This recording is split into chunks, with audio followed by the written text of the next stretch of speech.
Hello বন্ধুরা, সবাই কেমন আছেন? আশা করছি ভালো আছেন, ভালো থাকবেন। তো কুকিং উইথ সুনিতার চ্যানেলে আজকে এই যে এখানে পোস্ত নিয়েছি, তিন চার চামচ পোস্ত নিয়েছি, আর কয়েকটা কাঁচা লঙ্কা নিয়েছি, আর এখানে আমার আলু আছে, আর এই যে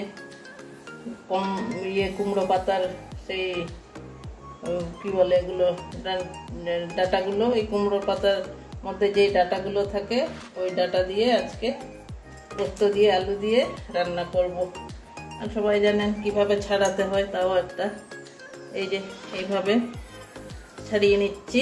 ও ভিতরে ফাঁপা আছে, এগুলো শ্বাস হয় না, এটা যেটা লতানো থাকে এগুলো শ্বাস হয়, আর এগুলোতে তো শ্বাস হয় না। এই দেখুন, একটা ভেঙেও দেখাচ্ছি, এই যে ফাঁপা আছে, এটা কোনো শ্বাস নেই।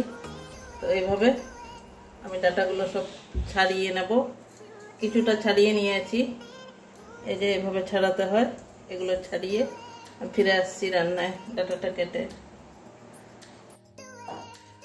বন্ধুরা, গ্যাস জ্বালিয়ে কড়াই বসিয়ে দিয়েছি, এবারে তেল ঢেলে নিচ্ছি। কুমড়ো ডাটা আর মানে পোস্ত দিয়ে কুমড়ো ডাটা রান্না করব। ডাটা ঠিক না, কুমড়ো ডগাগুলো, শাকের উপরে যে ডগাটা থাকে ওইটা।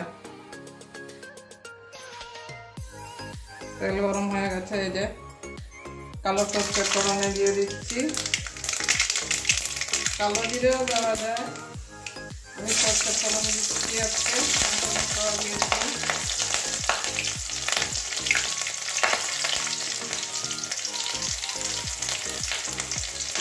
একটু হলুদ দিয়ে দিচ্ছি, বহুত ফুটছে। হলুদ দিলে অতটা ফোটে না, হলুদটা দিলাম।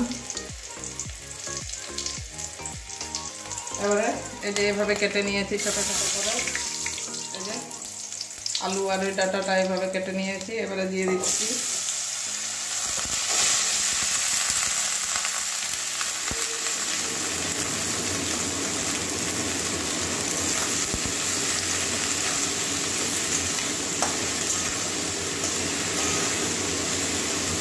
এগুলো একদম নরম হয়, এগুলোতে কোনো স্বাদ থাকে না, তার জন্য আমি পোস্ত দিয়ে রান্না করছি। এই যে দেখুন পুরো ফাঁপা আছে, আর এই যে এভাবে পুরো ফাঁপা, আবার এই যে এমনিতেই একদম ভেঙে যাচ্ছে, এই যে ছোটো ছোটো করে।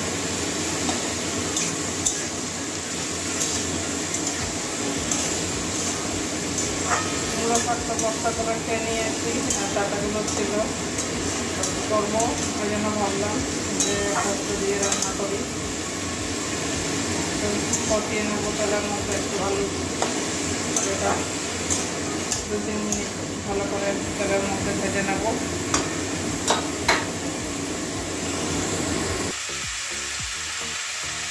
এবারে পরিমাণ মতো নুন দিয়ে দিচ্ছি।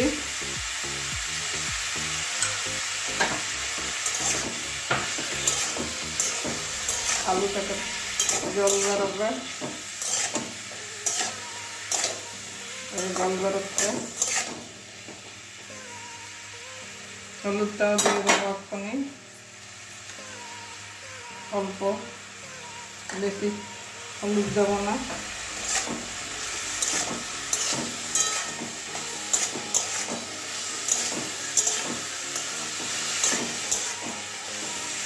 এভাবে নাড়িয়ে জল ঢেলে দেবো। বন্ধুরা, কালারের জন্য একটু কাশ্মীরি লাল লঙ্কার গুঁড়ো দিয়ে দিচ্ছি, নাহলে একদম হলুদ হলুদ লাগবে। কালারের জন্য অল্প লঙ্কা দিয়ে দিলাম, তাহলে কালারটা ভালো হবে।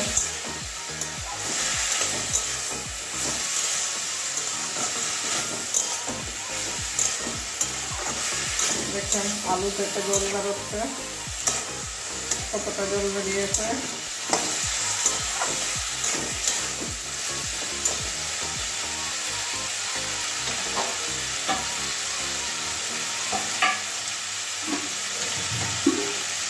এবারে ঢেকে দেবো, যেহেতু জল বেরোচ্ছে। আর এখন আর জল দেবো না, পোস্ত যখন দেবো পোস্তর বাটিটা ধুয়ে যেটুকুনো জল দেওয়ার দিয়ে দেবো। এবারে ঢাকনাটা খুলে নিচ্ছি। আমার ডাটা আর আলু সিদ্ধ হয়ে কতটা সিদ্ধ হলো বন্ধুরা জল ঢালিনি, আলু থেকে যা জল বেরিয়েছে ওই জলই ভেজে নিয়েছি। এ দেখুন আলু একদম নরম হয়ে গেছে, আর ডাটা তো নরম জিনিসই, ডাটা তো নরম হবেই। একদম নরম হয়ে গেছে আলুটা। এবারে পেস্ট করে রাখা পোস্তটা দিয়ে দিচ্ছি, পোস্ত কাঁচা লঙ্কা। একটু ওই বাটিটা ধুয়ে জল দিয়ে দেবো।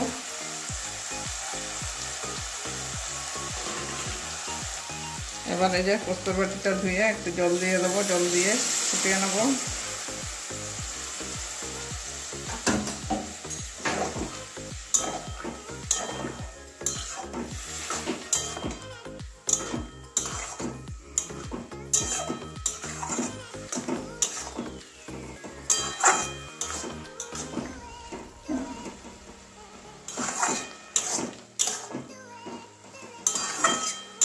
এভাবে মিশিয়ে নিয়েছি, অল্প জল দিয়ে একটু ফুটিয়ে নেব।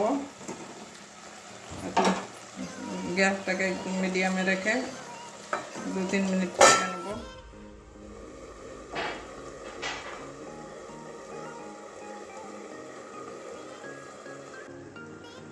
এবারে ঢাকনাটা খুলে নিচ্ছি।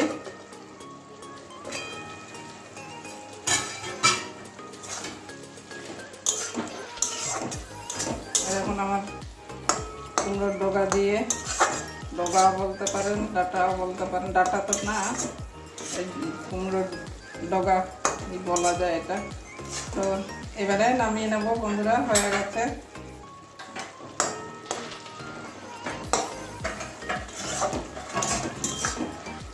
যা দেখতে লাগছে, খুব সুন্দর কালার আসছে, কাশ্মীরি লাল লঙ্কার কালারটা।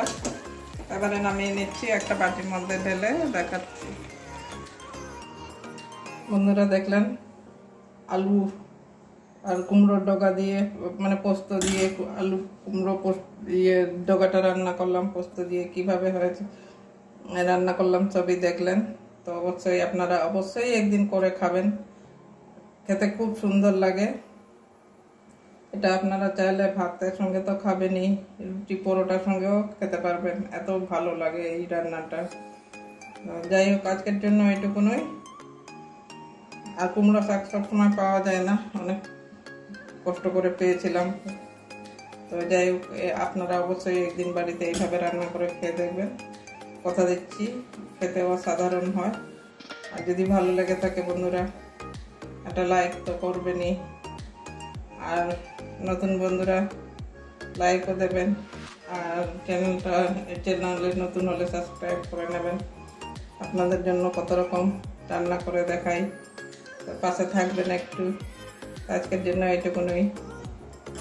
কষ্ট লাগে, এত কষ্ট করে রান্না করি, আপনারা যখন মানে এক লাইকও দেন না, সাবস্ক্রাইব তো দূরের কথা, একটা লাইকও দিতে চাইছেন না। তো যাই হোক, আশা করবো লাইক দিয়েছেন নতুন বন্ধুরা, লাইক দেবেন আর চ্যানেলটা সাবস্ক্রাইব করবেন। আপনাদের একটা লাইক, একজন সাবস্ক্রাইবার হলে আমাদের উৎসাহ জাগে যে না আরও করবো, রান্না করে দেখাবো। তো এটা একটা ইচ্ছে থাকে সবাই, আমরা যখন ভিডিও ছাড়ি তারপরে মোবাইল দিকে মানে প্রায় চেক করি যে আজকে কি কেউ পাশে এসছে কি আসেনি, অপেক্ষায় থাকতে হয়। তো যদি ভালো লেগে থাকে তাহলে একটা লাইকও দেবেন, আর চ্যানেলে নতুন হলে সাবস্ক্রাইব করবেন। তো আজকের জন্য এইটুকুনই বন্ধুরা, আবার অন্য কোনো দিন অন্য রান্না নিয়ে আসবো। সবাই ভালো থাকবেন, বর্ষাকাল এখন। আর বন্ধুরা তার জন্য একটু ক্ষমা চাইছি আপনাদের কাছে, মাঝে মাঝে কষ্ট লাগে, তো ওই জন্য একটু বেশি বক বক করে ফেলি, তো কিছু মনে করবেন না। সবাই ভালো থাকুন, টাটা।